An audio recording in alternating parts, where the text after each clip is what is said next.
हाँ जी, स्वागत है आप सभी का आपके अपने YouTube channel sky chemistry classes में। और आज की क्लास में अपन देखने वाले हैं P block elements, P block तत्व, उसके बारे में पूरी चर्चा करने वाले हैं। एस ब्लॉक एलिमेंट्स अपन पूरे देख चुके हैं कि एस ब्लॉक एलिमेंट्स कौन से होते हैं। पी ब्लॉक एलिमेंट्स तत्व है जिनमें अंतिम इलेक्ट्रॉन, लास्ट इलेक्ट्रॉन पी कक्षकों में या पी उपकोष में भरे जाते हैं, पी ब्लॉक तत्व कहलाते हैं, पी ब्लॉक एलिमेंट्स कहलाते हैं। अब पी ब्लॉक तत्व अंतिम इलेक्ट्रॉन पी कक्षकों में भरे जाते हैं, उनको अपन पी ब्लॉक एलिमेंट्स के नाम से जानते हैं। आवर्त सारणी में सबसे दाईं ओर स्थान दिया गया है, सबसे दाईं ओर लास्ट में पी ब्लॉक एलिमेंट्स आवर्त सारणी में सबसे दाईं ओर स्थित हैं। उसके बाद वर्ग 13 से वर्ग 18 तक के तत्व, वर्ग 13 से वर्ग 18 तक के तत्व क्या कहलाते हैं? पी ब्लॉक तत्व कहलाते हैं। इनको पी ब्लॉक तत्व या पी ब्लॉक के नाम से जाना जाता है, जिसमें वर्ग 13 से लेकर वर्ग 18 तक के तत्व रखे गए हैं। अब एस ब्लॉक एलिमेंट और P block element, S block एवं पी ब्लॉक तत्वों को, पी ब्लॉक तत्वों को संयुक्त रूप से निरूपक तत्व भी कहते हैं। रिप्रेजेंटेटिव एलिमेंट्स, यानी ये जो है वो पी ब्लॉक एलिमेंट्स जो हैं वो क्या करते हैं, आवर्त सारणी को एक तरीके से रिप्रेजेंट करते हैं, क्योंकि भू प्रॉपर्टी के अंदर इसी टाइप के एलिमेंट्स जो हैं वो सबसे ज़्यादा जो एस ब्लॉक में स्थित हैं और जो पी ब्लॉक में उनकी उपलब्धता अच्छी खासी है, इसलिए ये निरूपक तत्वों के नाम से जाने जाते हैं। एस ब्लॉक और पी ब्लॉक ये साधारणतः आसानी से उपलब्ध होने वाले तत्व हैं, इसलिए इनको निरूपक तत्व कहते हैं। इनका सामान्य इलेक्ट्रॉनिक विन्यास, यानी पी ब्लॉक एलिमेंट्स का, पी ब्लॉक तत्वों का सामान्य इलेक्ट्रॉनिक विन्यास NS2 NP1 से लेकर के NS2 NP6 तक होता है। ये तो 13वें वर्ग के लिए है, ये 18वें वर्ग के लिए। सामान्य इलेक्ट्रॉनिक विन्यास यानी सब तत्वों पर लागू होता है, 13वें वर्ग पे और ये 18वें वर्ग के तत्वों पर। बीच वाले तत्वों पे 14 के लिए हो जाएगा 2 यानी P2, फिर 3 4 5 और लास्ट में 18वें वर्ग के लिए 6 हो जाएगा। तो NS2 NP1 से NS2 NP6 तक होता है क्या, इलेक्ट्रॉनिक विन्यास।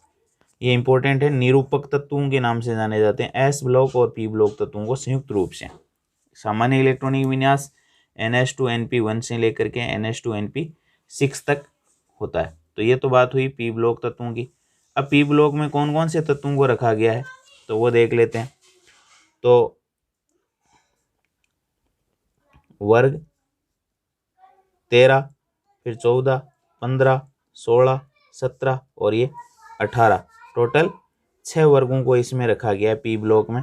तो वो देख लेते हैं अपन कौन कौन से तत्व इसके अंदर रखे गए हैं और इनको किस किस नामों से पुकारा जाता है। इसमें बोरॉन, बोले, अले, गया, इंडियन तेली और फिर निहोनियम लास्ट वाला, ये नए वाले तत्व हैं। उसके बाद काम से गए शंकर प्रभु, फ्लेवोरियम लास्ट में। फिर कार्बन के बाद नहीं पीते ऐसे सभी बीड़ी। उसके बाद मास्कोवियम। फिर उसके बाद ओ स्टाइल से टिपो उसके बाद मास्कोवियम के बाद में आ जाता है अपना लिवरमोरियम Lv।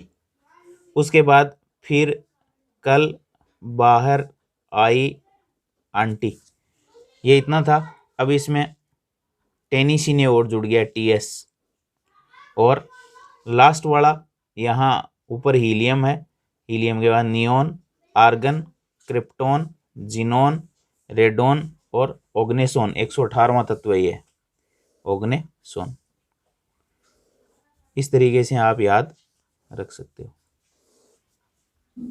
यह है पी ब्लॉक एलिमेंट्स के नाम से जाना जाता है। इसको पी ब्लॉक एलिमेंट्स के ग्रुप यानी पी ब्लॉक के ग्रुप्स या वर्ग जिसमें रखे गए हैं वो पी ब्लॉक कहलाता है। अब इसके अंदर वर्ग संख्या 13 के सदस्य हैं, ये बोरोन परिवार है। ये कार्बन फैमिली वर्ग संख्या 14।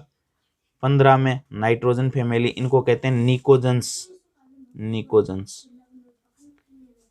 उसके बाद वर्ग 16 के सदस्य कहलाते हैं चेल्कोजन, चेल्कोजन। वर्ग 17 के सदस्य कहलाते हैं हेलोजन। और ये उत्कृष्ट गैसें या अक्रिय गैसें, उत्कृष्ट गैसें या अक्रिय गैसें कहलाती है वर्ग 18 के तत्व। वर्ग 13 के सदस्य बोरोन परिवार, फिर कार्बन परिवार, नाइट्रोजन परिवार निकोजन्स। ऑक्सीजन फैमिली को चेल्कोजन कहते हैं क्योंकि इनकी अयस्क बनाने की प्रवृत्ति होती है। फिर हेलोजन लवण बनाने वाले वर्ग 17 के सदस्य, और 18 के सदस्य उत्कृष्ट गैसें या अक्रिय गैसें क्योंकि इनकी क्रियाशीलता बहुत कम होती है, क्योंकि इनके अंतिम कोष इलेक्ट्रॉनों से पूर्ण भरे होते हैं, यानी इलेक्ट्रॉनों का ये लेन देन नहीं करते हैं। वर्ग 16 के सदस्य क्या कहलाते हैं? चेल्कोजन, चेल्कोजन। यानी चेल्कोजन का मतलब होता है अयस्क बनाने वाले, अयस्क बनाने वाले। वर्ग 17 के सदस्य हेलोजन कहलाते हैं, और हेलोजन का मतलब होता है लवण बनाने वाले। यानी जैसे NaCl है तो उसमें Cl आता है, यानी साल्ट बनता है। 17वें वर्ग के सदस्य साल्ट बनाने में प्रयुक्त होते हैं। और अयस्कों में वर्ग 16 के सदस्य जैसे सल्फाइड अयस्क, ऑक्साइड अयस्क, ये अयस्कों में पाए जाते हैं ज़्यादा, इसलिए इनको चेल्कोजन कहते हैं। वर्ग 18 के सदस्य, 18 के सदस्य अक्रिय गैसें या उत्कृष्ट गैसें कहलाती है। क्यों? क्योंकि इनकी रासायनिक अभिक्रियाशीलता बहुत ही कम होती है, रासायनिक रूप से निष्क्रिय होती है, क्योंकि अंतिम कोष जो है वो पूर्ण भरे होते हैं। वर्ग 18 के सदस्य इलेक्ट्रॉनों का आदान प्रदान नहीं करते हैं, क्योंकि इनमें पूर्ण भरे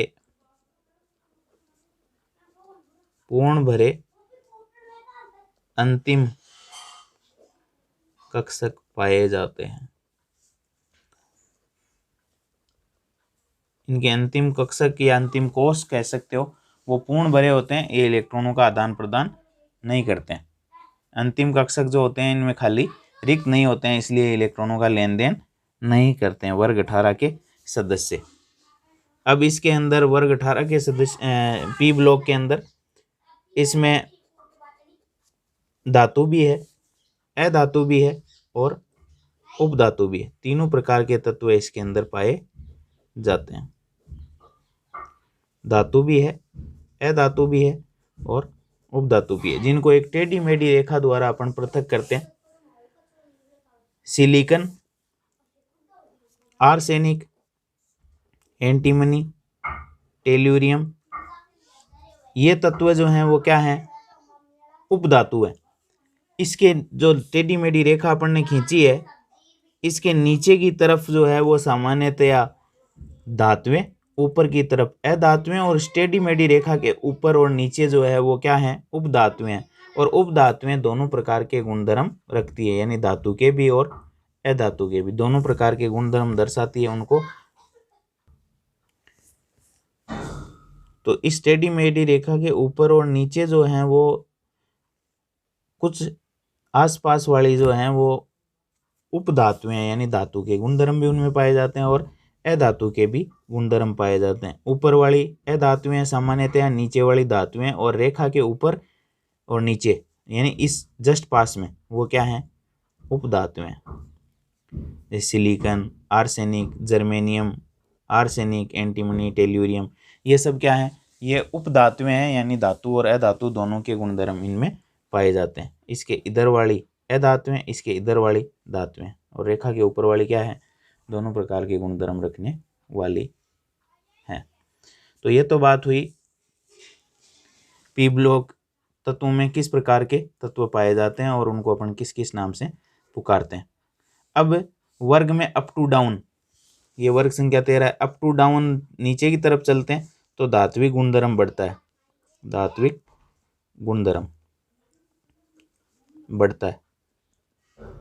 और बाईं से दाईं ओर यानी इधर से इधर इस दिशा में बोरोन से फ्लोरीन की तरफ इधर बढ़ेंगे तो अधात्विक गुणधर्म बढ़ता है, अधात्विक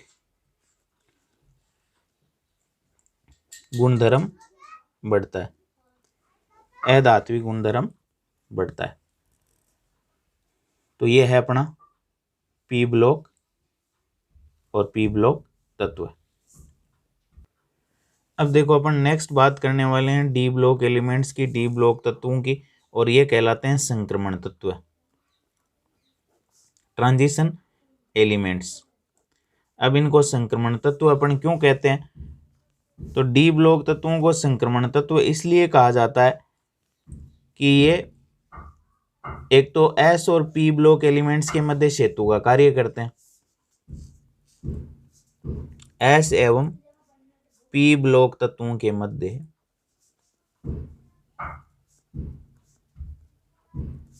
सेतु का कार्य करते हैं, सेतु का कार्य करते हैं डी ब्लॉक तत्व, इसलिए संक्रमण तत्व है। इसके अलावा इनमें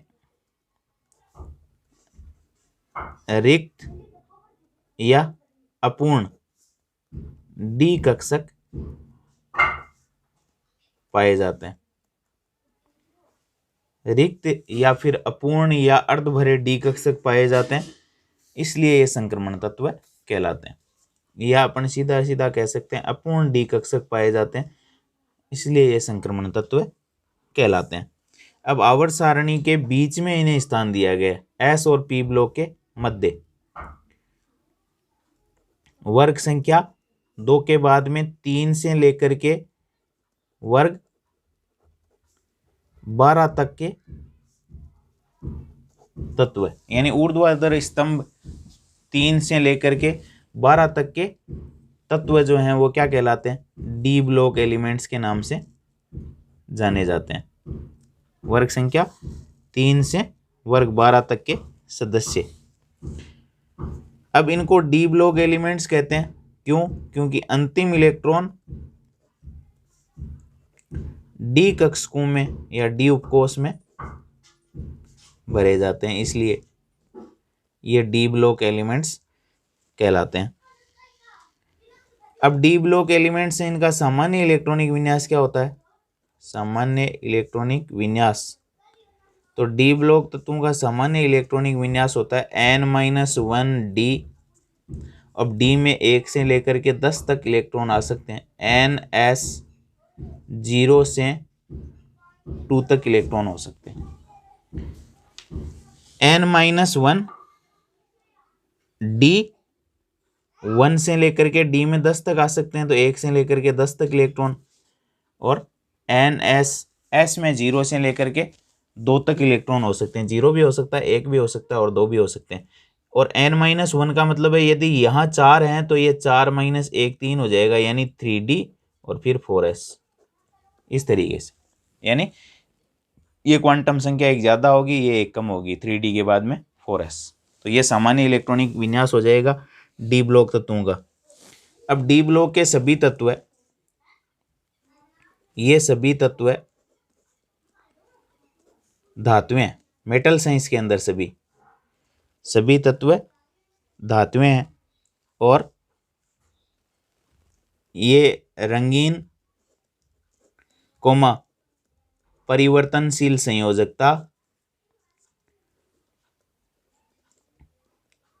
परिवर्तनशील संयोजकता यानी कभी +2 कभी +3 इस तरीके से, जैसे आयरन की +2 है +3 भी है, तो परिवर्तनशील संयोजकता प्रदर्शित करते हैं, रंगीन होते हैं। अनुचुंबकत्व का गुणधर्म इनमें पाया जाता है, अनुचुंबकीय प्रकृति के,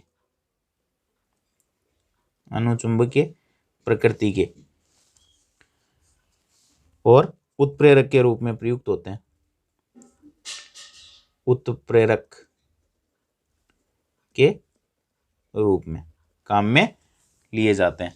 तो सभी तत्व धातुएं हैं, रंगीन होते हैं, परिवर्तनशील संयोजकता प्रदर्शित करते हैं, अनुचुंबकीय प्रकृति के होते हैं यानी चुंबकीय क्षेत्र में दुर्बल रूप से आकर्षित होते हैं। इसके अलावा उत्प्रेरक के रूप में भी ये काम में लिए जाते हैं, जैसे आयरन है, मोलिब्डेनम है, ये उत्प्रेरक के रूप में प्रयुक्त होते हैं। इसलिए डी ब्लॉक तत्वों के विशेष प्रकार के गुणधर्म है, रंगीन, परिवर्तनशील संयोजकता यानी अलग अलग टाइप की ऑक्सीडेशन स्टेट या संयोजकता प्रदर्शित करते हैं, चुंबकीय क्षेत्र में आकर्षित होते हैं और उत्प्रेरक के रूप में काम में लिए जाते हैं, जैसे हाइड्रोजनीकरण में निकल, प्लेटिनम, पैलेडियम हो, या बहुत सारे उत्प्रेरक इसमें से काम में लिए जाते हैं। तो ये तो बात हुई इनकी। अब इसके अंदर जो है जिंक, कैडमियम और मरकरी, जिंक, कैडमियम और मरकरी डी ब्लॉक में है लेकिन संक्रमण तत्व नहीं है, क्योंकि इनमें डी कक्षक पूर्ण भरे होते हैं, डी कक्षक पूर्ण भरे होते हैं। Zinc, cadmium, mercury D block elements हैं लेकिन संक्रमण तत्व नहीं है, क्योंकि इनमें डी कक्षक पूर्ण भरे होते हैं, इसलिए ये संक्रमण तत्वों की श्रेणी में डी ब्लॉक में होने के बावजूद भी नहीं आते हैं। अब डी ब्लॉक के सदस्य भी क्रियाशील होते हैं और एस ब्लॉक और पी ब्लॉक के मध्य सेतु का कार्य करते हैं। अब डी ब्लॉक में कौन कौन से तत्व हैं उनको देख लेते हैं अपन। अब देखो संक्रमण तत्व जो है यानी डी ब्लॉक एलिमेंट्स जो हैं वो कौन कौन से हैं, इनकी बात मैं आवर्त सारणी में पहले ही कर चुका हूँ, फिर बता देता हूँ। डी ब्लॉक एलिमेंट्स जो हैं वो 4 श्रेणियों में बांटे गए हैं, 3D, 4D, 5D और 6D संक्रमण श्रेणी कहलाती है। जिनमें 3D कक्षक भरे जाते हैं वो 3D संक्रमण श्रेणी, जिनमें 4D कक्षक भरे जाते हैं 4D संक्रमण श्रेणी, जिनमें 5D भरी जाती है 5D संक्रमण श्रेणी और 6D में 6D संक्रमण श्रेणी। अब 3D कहाँ से शुरू होती है? Scandium, titanium, vanadium, chromium, manganese, iron, cobalt, निकल, कॉपर और जिंक, ये 30 पर समाप्त हो जाती है, 21 से लेकर के 30 तक। फिर 21 में 18 जोड़ोगे तो 39, तो yttrium, zirconium, niobium, molybdenum, technetium, ruthenium, rhodium, palladium, A G C. 30 में 18 जोड़ोगे तो ये 48 हो जाएगा। फिर ये 57 है, 39 में 18 जोड़ोगे तो 57, 57। लेकिन 57 के बाद 58 से लेकर 71 तक के तत्व एफ ब्लॉक में गए तो ये 72 तत्व का परमाणु क्रमांक है।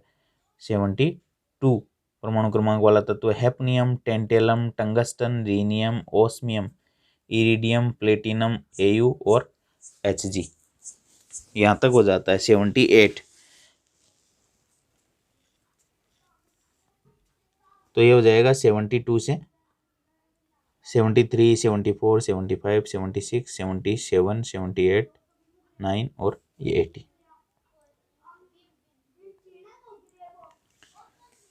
उसके बाद ये जो 6D संक्रमण श्रेणी है एक्टिनियम 89 के बाद वाले तत्व यानी 90 से लेकर के और 103 तक तत्व नीचे ए ब्लॉक में रखे गए हैं। उसके बाद 104 वाला तत्व है 104 रदरफोर्डियम, डुबनियम, सीबोर्गियम, बोरियम, हैस्नियम, मेटर्नियम, ड्रमस्टेडियम, रोंटेजेनियम और कोपर्निशियम। यहाँ तक के तत्व फिर वापस आ गए हैं। तो ये 104, 5, 6, 7, 8, 9, 10, 11 और 112 तक के तत्व है। ये जो हैं वो डी ब्लॉक एलिमेंट्स कहलाते हैं। सभी मेटल्स हैं, रंगीन होते हैं, प्राय अनुचुंबकत्व का गुणधर्म यानी चुंबकीय क्षेत्र में आकर्षित होते हैं और उत्प्रेरक का कार्य करते हैं। इसके अलावा परिवर्तनशील संयोजकता भी प्रदर्शित करते हैं। तो ये अपने को ध्यान में रखना है। ये कहलाती है 3D संक्रमण श्रेणी, फिर 4D, फिर 5D, फिर 6D संक्रमण श्रेणी के नाम से जानी जाती है। अब देखो उसके बाद डी ब्लॉक के बाद में एफ ब्लॉक तत्व है, इनको कहते हैं आंतरिक संक्रमण तत्व है। अब इन तत्वों में अंतिम इलेक्ट्रॉन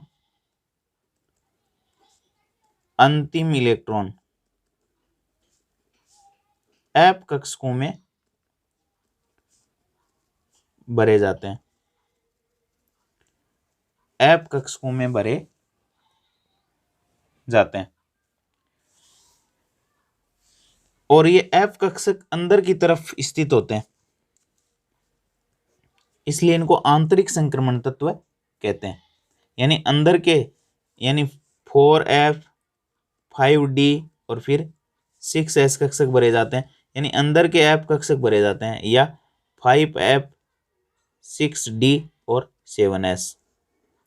तो पहले F फिर D और फिर S, यानी अंदर के F कक्षक भरे जाते हैं, इसलिए इनको आंतरिक, और इनमें रिक्त या अपूर्ण एफ कक्षक पाए जाते हैं, इसलिए इनको संक्रमण तत्व कहते हैं। डी ब्लॉक एलिमेंट्स कहलाते हैं संक्रमण तत्व और एफ ब्लॉक एलिमेंट्स कहलाते हैं आंतरिक संक्रमण तत्व, क्योंकि इसमें काफी अंदर के एफ कक्षक जो हैं वो भरे जाते हैं, इसलिए इनको आंतरिक संक्रमण तत्व कहते हैं। अब इनको मुख्य आवर्त सारणी के नीचे, मुख्य आवर्त सारणी के नीचे दो क्षैतिज पंक्तियों में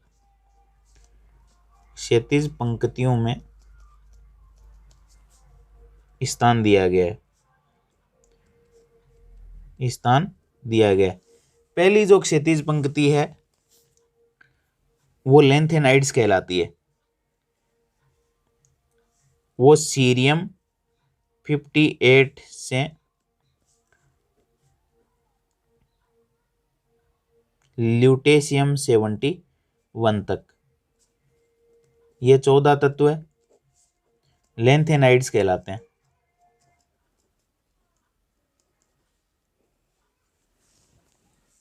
लेंथेनाइड्स के नाम से जाने जाते हैं। और क्योंकि ये लेंथेनम के बाद आते हैं, लेंथेनम 57 पे होता है, उसके बाद आते हैं ये, इसलिए ये लेंथेनाइड्स कहलाते हैं। उसके बाद एक्टिनियम 89 के बाद वाले तत्व यानी थोरियम 90 से लेकर के लोरेंशियम 103 तक के 14 तत्व जो हैं वो एक्टिनाइड्स कहलाते हैं। एक्टिनियम के बाद वाले क्या कहलाते हैं? एक्टिनाइड्स, क्योंकि एक्टिनियम के बाद के 14 तत्व हैं, इसलिए इनको एक्टिनाइड्स के नाम से जाना जाता है। तो एफ कक्षकों में भरे जाते हैं, इसलिए अंतिम इलेक्ट्रॉन, इसलिए एफ ब्लॉक एलिमेंट्स कहलाते हैं। अब इनका सामान्य इलेक्ट्रॉनिक विन्यास क्या होता है तो वो भी देख लेते हैं। इनका सामान्य इलेक्ट्रॉनिक विन्यास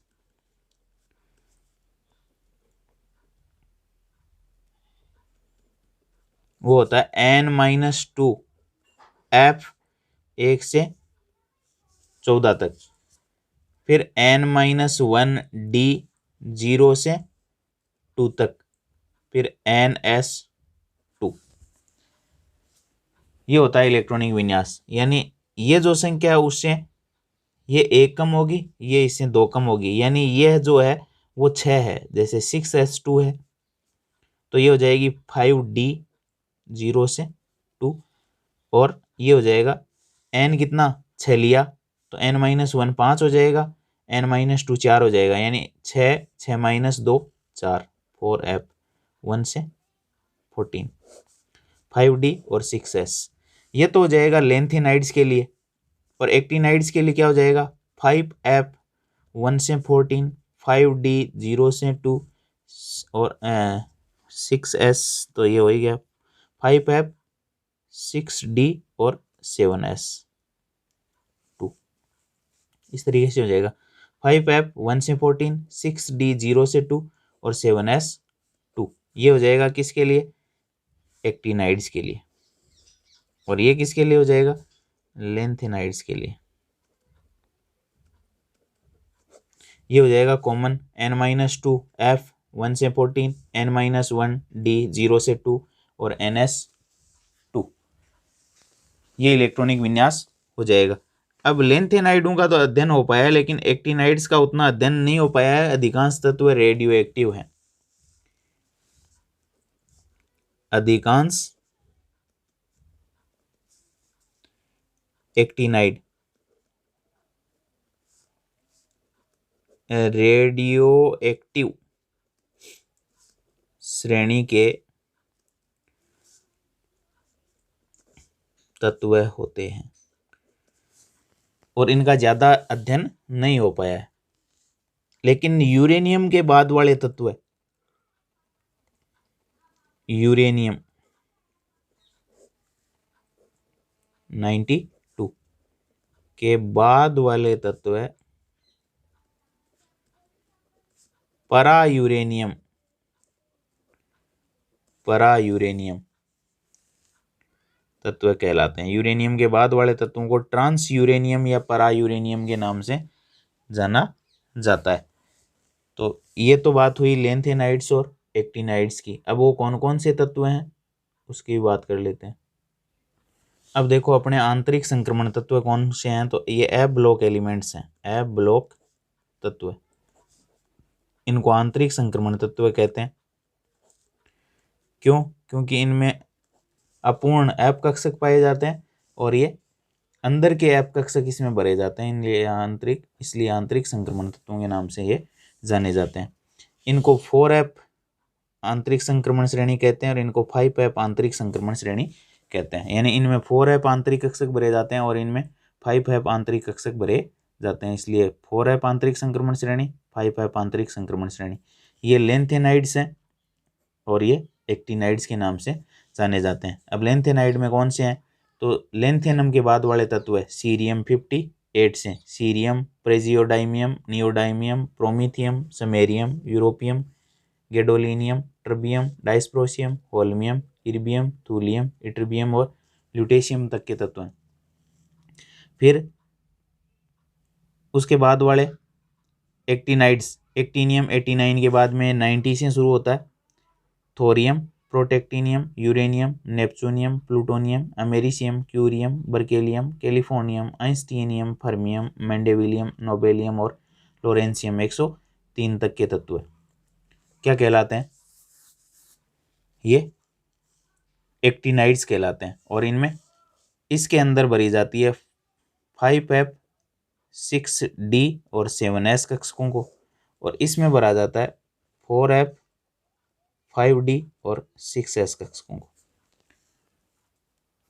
तो इसमें 4f आंतरिक कक्षक भरे जाते हैं, इसलिए 4f आंतरिक संक्रमण श्रेणी, और ये हो जाएगी 5f कक्षकों में भरे जाने के कारण 5f आंतरिक संक्रमण श्रेणी। ये रेडियो एक्टिव है, इसलिए इनका ज़्यादा अध्ययन नहीं हो पाया। अधिकांश तत्व रेडियो एक्टिव हैं। यूरेनियम के बाद वाले तत्व हैं वो कृत्रिम रूप से बनाए गए और वो परायूरेनियम के नाम से जाने जाते हैं। यूरेनियम इसके बाद वाले तत्व जो हैं वो परा यूरेनियम कहलाते हैं। यूरेनियम के बाद वाले कृत्रिम रूप से निर्मित किए गए। तो ये अपने 4 ब्लॉक्स हो गए, S, P, D और F।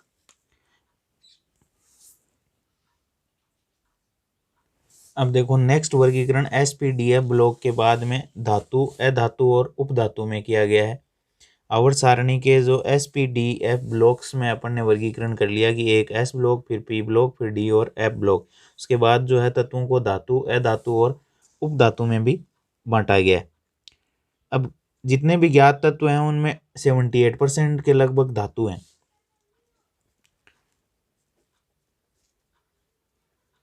लगभग 78% क्या है, धातु हैं। और धातुएं जो है, धातुएं आवर्त सारणी में बाईं ओर हैं, बाईं ओर। अधातुएं दाईं ओर हैं। और उपधातुएं एक टेढ़ी मेढ़ी रेखा पर स्थित हैं जो धातुओं और अधातुओं को अलग अलग करती है। उपधातुएं एक टेढ़ी मेढ़ी रेखा पर, जिसकी अपन पीछे बात कर चुके हैं, रेखा पर स्थित है, जिनमें silicon, germanium, arsenic, antimony, tellurium ये तत्व हैं वो उपधातु हैं। ये धातु और अधातु, धातु और अधातु दोनों के गुणधर्म प्रदर्शित करती है। ये धातु के गुणधर्म भी दर्शाती है और अधातु के गुणधर्म भी दर्शाती है। कौन कौन सी? सिलिकॉन, जर्मेनियम, आर्सेनिक, एंटीमनी और टेल्यूरियम। अब धातुओं की क्या विशेषता होती है? तो धातुएं आपको पता है सामान्यतया कमरे के ताप पर ठोस होती हैं। धातुएं ठोस और कठोर होती हैं और उच्च गलनांकी होती हैं। गलनांक सामान्यतया उच्च होता है, लेकिन अपवाद स्वरूप सीजियम और गैलियम इनके गलनांक बहुत कम होते हैं। ये हथेली पर लेते ही पिघल जाती है। सीजियम और गैलियम के गलनांक जो हैं वो बहुत कम होते हैं और ये हथेली पर लेते ही पिघल जाती हैं। इसके अलावा और क्या विशेषता होती है? तो ये ऊष्मा और विद्युत की चालक होती है। ऊष्मा और विद्युत की सुचालक होती है और आघातवर्धक और तन्य होती है, यानी चोट मारने से। ये पीछे गुणधर्म अपन पढ़ चुके हैं 10वीं क्लास तक, 8वीं क्लास में भी पढ़ चुके हैं, 9th में भी। तो चोट मारने से ये जो है फैलती है, आघातवर्धक होती है और इनके तार बनाए जा सकते हैं, यानी ये तन्य भी होती है। अब आवर्त सारणी जो अपनी दीर्घ आवर्त सारणी है उसमें अप टू डाउन चलने पर, ऊपर से नीचे, ऊपर से नीचे जाने पर धात्विक गुणधर्म बढ़ता है और बाईं से दाईं ओर, बाईं से दाईं ओर जाने पर अधात्विक गुणधर्म बढ़ता है। अधात्विक गुणधर्म बढ़ता है। तो ऊपर से नीचे धात्विक गुणधर्म और बाईं से दाईं ओर चलने पर, यानी इधर से उधर जाने पर अधात्विक गुणधर्म बढ़ता है। अब अधातुएं कमरे के ताप पर, कमरे के ताप पर या तो ठोस होती है या फिर गैस होती है। और अधातुओं के आपको पता है गलनांक और क्वथनांक है वो कम होते हैं। अधातुओं के गलनांक और क्वथनांक कम होते हैं। अपवाद कौन कौन है? एक तो है बोरोन, अधातु है लेकिन गलनांक उच्च होता है, और एक है कार्बन, इनके गलनांक और क्वथनांक उच्च होते हैं। ये अपवाद हैं। वैसे अधातुओं में गलनांक क्वथनांक निम्न होते हैं, परंतु अपवाद स्वरूप बोरोन और कार्बन के उच्च होते हैं। इसके अलावा आघातवर्धकता और तन्यता गुण भी इनमें नहीं पाया जाता है, और ये विद्युत और ऊष्मा की भी सामान्यतया कुचालक ही होते हैं या बहुत ही अल्पचालक होते हैं। और अधातुओं और धातुओं को एक टेढ़ी मेढ़ी रेखा पर स्थित सीमावर्ती तत्व जो हैं, यानी उपधातुएं अलग अलग करती है। तो ये तो बात हुई धातु, अधातु और उपधातु की। दाईं ओर वाले तत्व जो हैं धातु हैं, बाईं ओर के तत्व दाईं ओर के तत्व जो हैं वो अधातु हैं, बाईं ओर के तत्व धातु हैं, और धातु और अधातु को पृथक करने वाले तत्व उपधातु के नाम से जाने जाते हैं। तो ये अपने धातु, अधातु और उपधातु। उसके बाद अपन आगे बात करने वाले हैं तत्वों के गुण धर्मों में आवर्तीता। बहुत ही इंपॉर्टेंट टॉपिक यहाँ से शुरू होता है, और उसको शुरू करने से पहले यदि आपने अभी चैनल सब्सक्राइब नहीं किया तो सब्सक्राइब कर लें, बेल आइकन को प्रेस कर लें, ताकि वीडियो अपलोड होते ही नोटिफिकेशन आपको मिल जाए, किसी का इंतज़ार आपको नहीं करना पड़े।